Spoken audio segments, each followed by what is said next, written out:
ನಮಸ್ಕಾರ ಟಿವಿ9 ಡಿಜಿಟಲ್ ಸ್ಪೆಷಲ್ಗೆ ಸ್ವಾಗತ. ನಾನು ಅವಿನಾಶ್ ಶಿವನ್. ಸಿದ್ದರಾಮಯ್ಯ ಕುರ್ಚಿ ಎಷ್ಟು ಮಟ್ಟಿಗೆ ಸೇಫ್? ಇದು ಸದ್ಯಕ್ಕೆ ರಾಜ್ಯದ ಜನರನ್ನ ಕಾಡ್ತಿರುವಂತಹ ಪ್ರಶ್ನೆ. ಯಾಕಂದ್ರೆ ಮುಡಾ ಅನ್ನುವ ಒಂದು ವಿಚಾರ ಈಗ ಸಿದ್ದರಾಮಯ್ಯನವರನ್ನ ಇನ್ನಿಲ್ಲದಂತೆ ಟೆನ್ಷನ್ ಕೊಡ್ತಾ ಇದೆ. ಸೊ ಏನು ಹಿಂದೆ 19ನೇ ತಾರೀಕು ಆಗಿತ್ತು, ಅದಾದ ನಂತರ 29ನೇ ತಾರೀಕಿಗೆ ಅಂದ್ರೆ ನಿನ್ನೆ ವಿಚಾರಣೆಯನ್ನ ಮುಂದೂಡಲಾಗಿತ್ತು. ಸೊ ನಿನ್ನೆ ಕೂಡ ವಾದ ಮಂಡನೆ ಆರಂಭ ಆಯಿತು. ಸಾಕಷ್ಟು ಪ್ರಬಲವಾದಂತಹ ಪಾಯಿಂಟ್ಗಳನ್ನ ಅಭಿಷೇಕ್ ಮನು ಸಿಂಘ್ವಿ, ಸುಪ್ರೀಂ ಕೋರ್ಟ್ನ ಸೀನಿಯರ್ ಆದಂತಹ ವಕೀಲರವರು, ಸೊ ಅವರು ಒಂದಾದ್ಮೇಲೆ ಒಂದು ಪಾಯಿಂಟ್ಗಳನ್ನ ಹಾಕ್ತಾ ಹೋದ್ರು. ಹಾಗಾದ್ರೆ ಸಿದ್ದರಾಮಯ್ಯನವರ ಈ ಕುರ್ಚಿ ಏನಿದೆ ಎಷ್ಟು ಮಟ್ಟಿಗೆ ಸೇಫ್, ಅಥವಾ ಅವರು ಕುರ್ಚಿಯಿಂದ ಕೆಳಗಿಳಿದು ವಿಚಾರಣೆಯನ್ನ ಎದುರಿಸಬೇಕಾಗುತ್ತಾ, ಇದೆಲ್ಲದರ ಬಗ್ಗೆ ಜೊತೆಗೆ ನಿನ್ನೆ ಕೋರ್ಟ್ನಲ್ಲಿ ಆದಂತಹ ವಿಚಾರ ಏನೇನು ವಾದ ಪ್ರತಿವಾದ ಆಯಿತು ಅದನ್ನ ತಿಳಿಸ್ತಾ ಹೋಗ್ತೀವಿ. ಮುಡಾ ಹಗರಣದಲ್ಲಿ ಸದ್ಯಕ್ಕೆ ತಾತ್ಕಾಲಿಕ ರಿಲೀಫ್ ಅನ್ನ ಕೊಟ್ಟಿದ್ದ ಹೈಕೋರ್ಟ್ ಪ್ರಾಸಿಕ್ಯೂಷನ್ ಅನ್ನ ಪ್ರಶ್ನೆ ಮಾಡಿತ್ತು. ರಾಜ್ಯಪಾಲರ ಒಂದು ಪ್ರಾಸಿಕ್ಯೂಷನ್ ಅನ್ನು ಕೊಟ್ಟಿದ್ದಾರೆ. ಅದನ್ನ ಪ್ರಶ್ನೆ ಮಾಡಿ ಸಿಎಂ ಸಿದ್ದರಾಮಯ್ಯ ಹೈಕೋರ್ಟ್ ಮೆಟ್ಲೇರಿದ್ದಾರೆ. ಸೊ ನಿನ್ನೆ ಮಧ್ಯಾಹ್ನ 2:30ಕ್ಕೆ ಅರ್ಜಿ ವಿಚಾರಣೆ ಆರಂಭ ಆಯಿತು. ಸೊ ಹೈಕೋರ್ಟ್ ಅಲ್ಲಿ ಏನೇನು ವಿಚಾರವನ್ನ ಹಿಂದೆ ಹೇಳಿದ್ರು ಅದನ್ನು ಕೂಡ ಪರಿಗಣಿಸಿ ಸೊ ಸಿಎಂಗೆ ಈಗ ನಾಳೆ ಬೆಳಗ್ಗೆವರೆಗೂ ಒಂದು ರಿಲೀಫ್ ಅನ್ನ ಕೊಟ್ಟಿದೆ.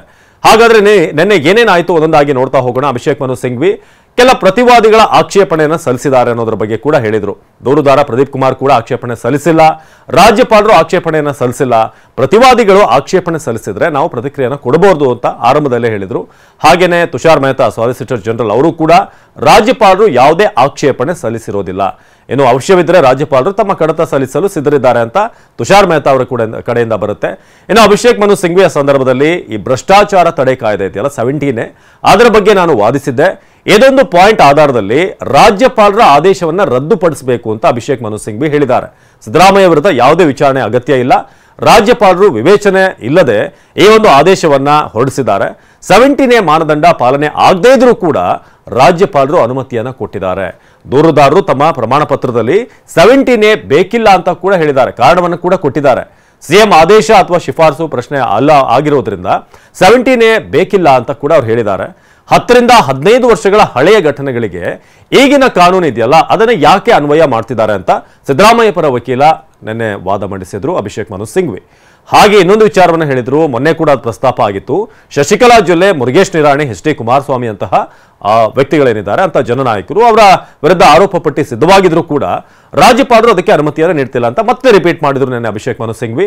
ರಾಜ್ಯಪಾಲರು ಯಾವುದೇ ವಿವೇಚನೆ ಬಳಸದೆ ಕ್ಯಾಬಿನೆಟ್ನ ಸಲಹೆಯನ್ನು ಕೂಡ ಪಾಲಿಸಿಲ್ಲ, ನೇರವಾಗಿ ಸಿದ್ದರಾಮಯ್ಯ ವಿರುದ್ಧ ಈ ಒಂದು ವಿಚಾರಣೆಗೆ ಪರ್ಮಿಷನ್ ಅನ್ನ ಕೊಟ್ಟರು ಅಂತ ಕೂಡ. ಸೊ ಆ ಸಂದರ್ಭದಲ್ಲಿ ನ್ಯಾಯಮೂರ್ತಿ ನಾಗಪ್ರಸನ್ನ ಅವರು ಕೂಡ ಮಾತನಾಡಿದ್ರು. ಅವರ ಒಂದು ಏನು ವಿಚಾರ ಇದೆ ಅವರು ತಿಳಿಸಿದ್ರು, ಇತರೆ ವಿಚಾರಗಳಿಗೆ ಕ್ಯಾಬಿನೆಟ್ ಸೂಚನೆಯನ್ನ ಪರಿಗಣಿಸಬೇಕು, ಆದ್ರೆ ಸಿಎಂ ವಿರುದ್ಧದ ದೂರಿಗೆ ಕ್ಯಾಬಿನೆಟ್ ಸೂಚನೆಯನ್ನ ಪರಿಗಣಿಸಬೇಕೇ ಅಂತ ಅಲ್ಲಿ ನ್ಯಾಯಾಧೀಶರು ಪ್ರಶ್ನೆಯನ್ನ ಕೇಳ್ತಾರೆ. ಸೊ ಇದಕ್ಕೆ ಅಭಿಷೇಕ್ ಮನು ಸಿಂಘ್ವಿ ಮತ್ತೆ ಉತ್ತರ ಕೊಟ್ಟಿದ್ದಾರೆ. ರಾಜ್ಯಪಾಲರು ಕ್ಯಾಬಿನೆಟ್ನ ಸೂಚನೆಯನ್ನ ಪರಿಗಣಿಸಬೇಕು ಅಂತ ಹೇಳಿದ್ರು. ಇದು ನಮ್ಮ ಸಂವಿಧಾನದಲ್ಲೇ ಇದೆ. ಅಲ್ಲದೆ ಸುಪ್ರೀಂ ಕೋರ್ಟ್ ತೀರ್ಪು ಉಲ್ಲೇಖಿಸಿ ವಾದವನ್ನ ಮಂಡಿಸಿದ್ರು ಅಭಿಷೇಕ್ ಮನು ಸಿಂಘ್ವಿ. ಸೊ ರಾಜ್ಯಪಾಲರು ಕ್ಯಾಬಿನೆಟ್ನಲ್ಲಿ ಪ್ರಸ್ತಾಪ ಮಾಡಿದಂತ ವಿಷಯಕ್ಕೆ ಉತ್ತರ ಕೊಟ್ಟಿಲ್ಲ. ಜನರು ಆಯ್ಕೆ ಮಾಡಿರುವಂತಹ ಸರ್ಕಾರ ಇದೆಯಲ್ಲ ಅದನ್ನ ರಾಜ್ಯಪಾಲರು ಇಂಥ ಕ್ರಮಗಳಿಂದ ಬದಲು ಮಾಡೋಕ್ಕಾಗಲ್ಲ. ಇದು ರಾಜ್ಯದ ಜನತೆ, ಕರ್ನಾಟಕದ ಜನತೆ ಕೊಟ್ಟಿರುವಂತಹ ಮ್ಯಾಂಡೇಟ್.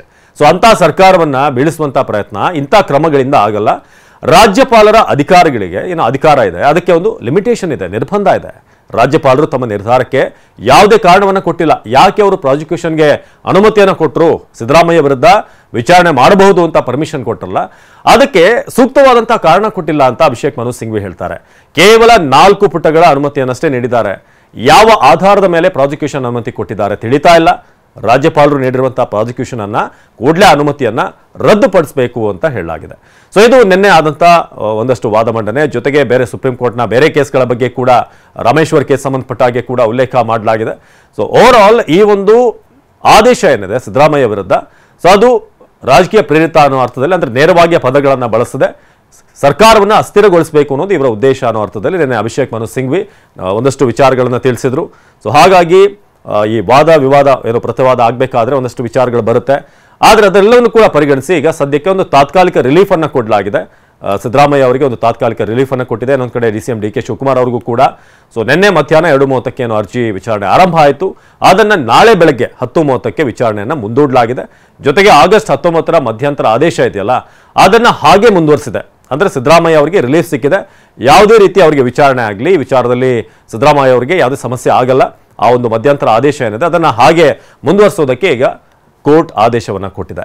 ಸೊ ಹಾಗಾಗಿ ಮುಂದೇನಾಗುತ್ತೆ, ಯಾಕಂದ್ರೆ ಮುಡಾ ಹಗರಣದಲ್ಲಿ ಬೇರೆ ಬೇರೆ ವಿಚಾರಗಳನ್ನು ಹಿಂದೆ ಪ್ರಸ್ತಾಪ ಮಾಡಿದ್ರು.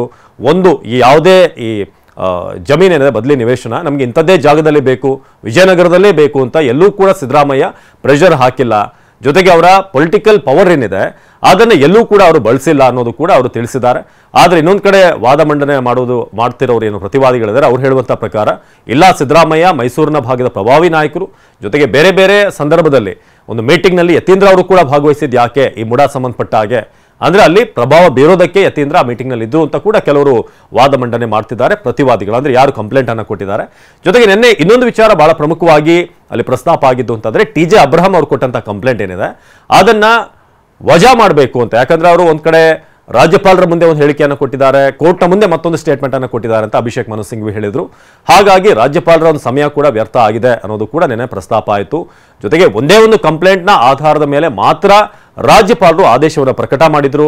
ಪ್ರದೀಪ್ ಕುಮಾರ್ ಅವರ ಕಂಪ್ಲೇಂಟ್ ಇತ್ತು, ಸ್ನೇಹಮಯಿ ಕೃಷ್ಣ ಅವರ ಕಂಪ್ಲೇಂಟ್ ಇತ್ತು. ಆದರೆ TJ ಅಬ್ರಹಾಂ ಅವರ ಕೇಸನ್ನ ಮಾತ್ರ ಅವರು ಮುನ್ನೆಲೆಗೆ ಇಟ್ಟುಕೊಂಡು ನಿನ್ನೆ ಏನು ಹಿಂದೆ ಆದೇಶವನ್ನು ಕೊಟ್ಟಿದ್ರು. ಜೊತೆಗೆ ಶೋಕಾಸ್ ನೋಟಿಸ್ ಅನ್ನ ಏನವ್ರು ಕೊಟ್ಟಿದ್ರಲ್ಲ, ಸೊ ಅದು ಕೂಡ TJ ಅಬ್ರಹಾಂ ಅವರ ದೂರಿನ ಆಧಾರದ ಮೇಲೆ ಇನ್ನಿಬ್ಬರ ಕಂಪ್ಲೇಂಟ್ ಅನ್ನ ಗಣನೆಗೆ ತೆಗೆದುಕೊಂಡಿಲ್ಲ. ಜೊತೆಗೆ ನಾವು ಅದಕ್ಕೆ ಸಾಕಷ್ಟು ವಿವರವಾಗಿ ಡಿಟೇಲ್ಡ್ ಆಗಿ ಶೋಕಾಸ್ ನೋಟಿಸ್ಗೆ ಉತ್ತರವನ್ನು ಕೊಟ್ಟಿದ್ವಿ ನಮ್ಮ ಸರ್ಕಾರದ ಕಾರ್ಯದರ್ಶಿಗಳು. ಆದ್ರೆ ಅದಕ್ಕೂ ಕೂಡ ಬಹಳ ನೆಗ್ಲಿಜೆನ್ಸ್ ಇಂದ ಉತ್ತರವನ್ನ ರಾಜ್ಯಪಾಲರು ಕೊಟ್ಟಿದ್ದಾರೆ ಅಂತ ಅಭಿಷೇಕ್ ಮನು ಸಿಂಘ್ವಿ ಹೇಳಿದರು. ಸೊ ಕಾದ್ನೋಣ ಏನಾಗುತ್ತೆ ಅಂತ. ನಾಳೆ ಮತ್ತೆ ವಿಚಾರಣೆ ಆರಂಭ ಆಗುತ್ತೆ. ಸಿದ್ದರಾಮಯ್ಯ ಕುರ್ಚಿ ಎಷ್ಟರ ಮಟ್ಟಿಗೆ ಸೇಫ್ ಅಥವಾ ಕುರ್ಚಿಯಿಂದ ಇಳಿದು ಅವರು ವಿಚಾರಣೆಯನ್ನ ಫೇಸ್ ಮಾಡಬೇಕಾಗುತ್ತಾ ನಾಳೆ ಗೊತ್ತಾಗ್ಬೋದು. ಆದೇಶನ ಪ್ರಕಟ ಆದರೆ ನಾಳೆ ಇನ್ನೂ ಕೂಡ ವಿಚಾರಣೆ ಸಾಕಷ್ಟು ವಿಚಾರಗಳು ಆಗೋದು ಇದೆ, ಉಲ್ಲೇಖ ಆಗುವಂಥದ್ದಿದೆ. ಸೊ ಕಾದ್ನೋಣ ಏನಾಗುತ್ತೆ ಅಂತ. ಇದಾಗಿತ್ತು TV9 ಡಿಜಿಟಲ್ ವಿಶೇಷ. ನಿರಂತರ ಸುದ್ದಿಗಾಗಿ ನೋಡ್ತಾ ಇರಿ TV9.